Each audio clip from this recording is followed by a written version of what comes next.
Imagine spending more money than almost any warship in history, building something that looks like it sailed straight out of a sci-fi film, and then watching it get towed through the Panama Canal by tugboats like a broken-down hatchback. That actually happened in November 2016, with supposedly the most futuristic destroyer ever put to sea, the USS Zumwalt class. This 16,000-ton black pyramid of stealth technology was originally built to sink Chinese carriers, but it limped into the Panama Canal and had to be rescued after locking up a shaft in its propulsion system. But here's what makes this failure even crazier to digest. On paper, this thing was a monster. It's basically a 610 feet long carrier, bigger than a normal destroyer. And yet on enemy radar, it reportedly shows up as something the size of a little fishing boat. Underwater, it's about as quiet as a nuclear submarine. It pumps out 78 megawatts of electricity, which is enough to run a small town. So why did the US Navy plan to build 32 of them, had to stop at just 3 units, and start calling the whole thing one of the most expensive failures in naval history? Let's get into the full story. Chapter 1. A ship built for a war that vanished. To understand how the Zumwalt got this weird, you have to rewind to the early 90s, when America had basically just won. The Soviet Union collapsed in 1991. The Great Blue Water Naval Showdown everyone had spent decades training for evaporated overnight, and the Navy went looking for a new job. The answer they landed on was the coastline. The future, they decided, was literal warfare, sailing in close to enemy shores to back up Marines on the ground, swat away little fast attack boats, and rain precision artillery onto land targets. Out of that came a plan to build a land attack destroyer that could park off a hostile coast and pound it, basically a 21st century stand-in for the old Iowa-class battleships. But there was an obvious snag. Sail that close to shore, and every coastal missile battery on the beach gets a clean shot at you. So the ship had to become invisible. This is where the design goes full alien. The Navy borrowed from a secret 1980s stealth testbed called the Sea Shadow and revived an old trick called a tumble-home hull. Normal ships flare outward above the waterline, like a V opening up. The Zumwalt does the exact opposite and leans inward, tapering up to a narrow top like a floating wedge. The whole point is to bounce enemy radar up into the sky instead of straight back at the sensor, which is how a 610-foot warship convinces radar it's a fishing boat. But here's the part the brochures skip. That shape is kind of dangerous. A normal flared hull rights itself when it rolls, because dunking that outward flare into the water adds buoyancy and shoves the ship back upright. The tumble-home does the reverse, losing buoyancy up top as it leans, so in really heavy seas it can struggle to stand back up. Navy researchers spent ages testing a scale model and confirmed the nightmare. In the wrong kind of following waves, a hull like this can get caught in something called parametric roll, where each wave amplifies the last until in a bad enough storm it could broach and capsize. They knew this. They built it anyway, because stealth mattered more. And to feed all that ambition, they gave it a wild heart. Instead of engines bolted to the propellers, 2 Rolls-Royce gas turbines act as giant generators, dumping 78 megawatts into a ship-wide electrical grid. The Zumwalt is, functionally, a floating power station that happens to be a warship, with enough spare electricity to one day run sci-fi gear like railguns and laser cannons. Nothing else on the ocean was even close to that kind of power. And hold on to that detail, because years later it turns out to be the single most important thing about this entire ship. Ambitious? Absolutely. Slightly insane? Also, yes. Chapter 2. The $1 Million Bullet. A coastal bombardment ship lives and dies by its guns, and the Zumwalt's guns were supposed to be spectacular. 2 enormous 155mm cannons sat up front, fully automated with nobody on deck, fed from magazines buried deep in the hull. They could spit out 10 rounds a minute per barrel, each one liquid-cooled so it wouldn't melt itself firing that fast. But the guns were only half the magic. The real star was the ammo, a smart shell called the LR-LAP, a 225-pound, GPS-guided, rocket-assisted projectile that could fly 100 miles and land within 50 meters of its target. Think about that for a second. Artillery that flies like a missile and lands like a sniper. On paper, incredible. Here's where it all falls apart. And honestly, it's one of the great own goals in military history. The whole thing only made financial sense at scale. The Navy was going to build 32 ships and spread the gigantic research bill across the entire fleet, which would have dragged each ship down to a semi-sane $1.3 billion and each smart shell to around $35,000. Then reality showed up. Costs ballooned, the strategic mood shifted, and the order got hacked down. 32 to 24 to 16 to 7, and finally to just 3 ships. And this is where a genuinely brutal piece of math kicks in. All those billions in research costs didn't vanish. They just got split among 3 hulls instead of 32. So the price per ship rocketed to around $8 billion. That's aircraft carrier money for a destroyer. The ammo got even uglier.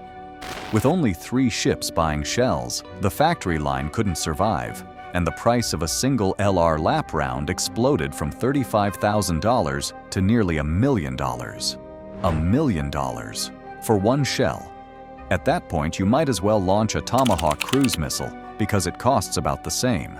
So in late 2016, the Navy did the only sane thing left and canceled the ammunition entirely, which created the most awkward situation imaginable because those giant 155mm guns were so custom-built they couldn't fire any other shell on the planet. The most expensive warships ever made were now cruising around with 2 massive, beautiful, completely useless guns bolted to the front, and the budget knife kept slashing. To save money, the 3rd ship, the USS Lyndon B. Johnson, didn't even get the pricey composite stealth skin the class was famous for. They bolted on cheaper, heavier steel instead, quietly blunting the very invisibility the whole design existed for, penny pinching on an $8 billion warship. So now the Navy had a ship with no ammo, no mission, and a dent in its one superpower. What on earth do you do with that? Chapter 3. China enters the picture. While America spent 20 years building ships to bombard coastlines, somebody on the other side of the Pacific was watching very, very closely. China knew it couldn't outbuild the US carrier fleet, so it did something smarter. It built a wall, not a wall of concrete, but a wall of missiles. The strategy has a clunky name, Anti-Access/Area Denial, or A2/AD. But the idea is simple and a little terrifying. You blanket the sea with satellites, sensors, and hundreds of land-based missiles, creating a giant invisible keep-out zone that stretches past Taiwan and reaches all the way toward Guam. Any American carrier that sails close enough to launch its jets gets swarmed by so many missiles at once that even the best air defenses get overwhelmed. The exact mission the Zumwalt was built for, get in close, hit the coast, had quietly become a suicide run. And patrolling the edge of that wall is China's pride and joy, the Type 055. NATO actually calls it a cruiser because it's so huge, around 12 to 13,000 tons, bristling with radar and missiles. Now here's the stat that made American admirals wince. The Type 055 carries 112 missile cells. The much bigger Zumwalt? Just 80. China's destroyer was straight-up outgunning America's super destroyer, which is not a sentence anyone in the Pentagon enjoyed saying out loud. But the real nightmare is not the count, but just one specific missile. In 2022, China showed off the YJ-21, and it picked up a chilling nickname, the Carrier Killer. It launches off a Type 055, climbs to the edge of space, then comes screaming back down at a claimed Mach 10, 10 times the speed of sound, weaving as it falls so it can't be cleanly tracked. At that velocity, intercepting it is almost impossible. With a reported range of around 930 miles, that single weapon is what shoves America's carriers back and pins them outside the wall. So picture the deadlock. China has a missile fortress that US carriers literally cannot walk into. and the Navy suddenly realizes it needs a very particular kind of weapon to crack it open. Not a big, loud carrier, but a quiet ghost, something stealthy enough to slip inside the wall undetected, get in among the radar stations and command ships, and start dismantling the whole network from the inside out, blinding the fortress so the rest of the fleet can charge through. And then it dawns on them. They already built that ghost. It's sitting in a dock right now with 2 useless guns on the front. Chapter 4. Ripping Out the Heart. In August 2023, the Zumwalt rolled into a shipyard in Pascagoula, Mississippi, for what can only be described as open heart surgery. Engineers sliced straight through that pristine stealth deck and tore out both 155mm guns, dead weight and all. Brutal. But it left behind a huge empty cavity in the front of the ship, and that hole was the entire point. Into that space went something far nastier. 4 big launch modules, each cradling 3 enormous missiles, 12 in total. These are conventional prompt strike weapons, and they're the reason this whole story exists. Let me explain what one actually does, because it's genuinely bonkers. It's a 2-stage rocket carrying a glide body in its nose. When it fires, the ship first burps the missile out of the tube with compressed gas, like a champagne cork, and only then does the rocket light, so it doesn't torch the deck. The booster flings it toward the edge of the atmosphere at well over 5 times the speed of sound, then falls away and the glide body takes over. And here's the trick that makes it nearly unstoppable. A normal ballistic missile flies a big, predictable arc, like a thrown ball, so defenders can calculate where it's heading and shoot it down. This glide body refuses to play that game. It skips and weaves across the top of the atmosphere like a stone skimming a pond, constantly changing course so nobody can lock on to where it'll actually be. And it can do this for around 2,175 miles, which, crucially, is way farther than China's carrier killer can reach back. The Zumwalt can hit you from outside the range of anything that can hit it. There's one more piece of genius hiding in this ship, and it's all about not dying. Most warships, the Type 055 included, stack their missile cells in one big block in the middle of the hull. The problem? One unlucky hit, or one missile that misfires on launch, can cook off the whole magazine and snap the ship in half. The Zumwalt instead wraps its cells around the outer edge of the hull in little separated pockets. If one blows, the blast gets channeled outward, punching through the thin outer skin while the crew and the guts of the ship stay intact. It's a warship built to survive its own worst day. And those outer cells were deliberately overbuilt, sized for missiles almost half again as big, and clever enough that the ship can swallow brand new weapons years down the line with a software update instead of a hugely expensive refit. They didn't just rearm it, they future-proofed it.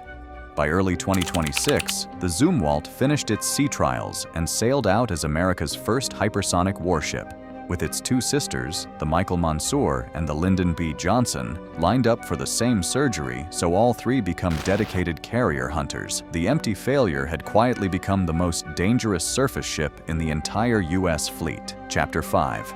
The Hunt. So let's run the scenario the Navy has quietly built this entire ship to win. This is hypothetical. It hasn't happened, but it's the exact war game planners are obsessing over right now. Picture the South China Sea, late this decade. A Chinese carrier group built around their newest carrier, the Fujian, and ringed by Type 055 cruisers, has thrown up that missile wall. American carriers are stuck on the sidelines, holding nearly 1,000 miles back, unable to get close. Total stalemate. Until one ship goes in alone. The Zumwalt creeps toward the wall, and here's the discipline that keeps it breathing. It goes dark. It shuts its powerful radars off completely, because switching them on would be like lighting a flare and yelling, "Here I am." Instead, it listens passively and inches forward on stealth alone. Remember, to Chinese radar, it looks like a fishing boat, and to sonar, it sounds like a submarine, so it slips straight through the patrol planes and drones hunting for it. And nobody notices an $8 billion warship just walked into the room. It doesn't even have to spot the target itself, which is the genuinely clever part. Stealthy drones and submarines lurking closer to the Chinese fleet quietly feed it the carrier's coordinates over secure satellite links, so the Zumwalt can stay totally silent and invisible while someone else does the looking. And then, from more than 2,000 miles out, far outside the reach of anything in that carrier group, the Zumwalt opens fire. 12 missiles get burped into the sky and roar up into the stratosphere. And to be clear, these carry conventional explosives, not nuclear ones, which matters enormously because the entire idea is to win the fight without ending the world. The glide bodies separate and come down doing more than a mile every second, skipping and juking the whole way. The Type 055 escorts try to swat them and simply can't, because the things never fly in a straight enough line to target. Then they land. A glide body arriving at that speed barely even needs a warhead. The raw kinetic energy alone hits like a small meteor. It slams into the Fujian's flight deck, buckles the structure, kills the catapults that fling its jets into the air, and within seconds the centerpiece of China's entire missile wall is dead in the water. The wall caves in from the inside, and the rest of the US fleet floods through the gap. That, in a single ship, is the whole reason the Zumwalt still exists. Chapter 6: A Beautiful Mistake. Now, before this turns into a victory parade, let's be honest about the limits, because they're real. There are exactly 3 of these ships. 3. They can't be everywhere, and they'll never be the backbone of the fleet. That job still belongs to the old, unglamorous, endlessly dependable Arleigh Burke destroyers that do the actual day-to-day work.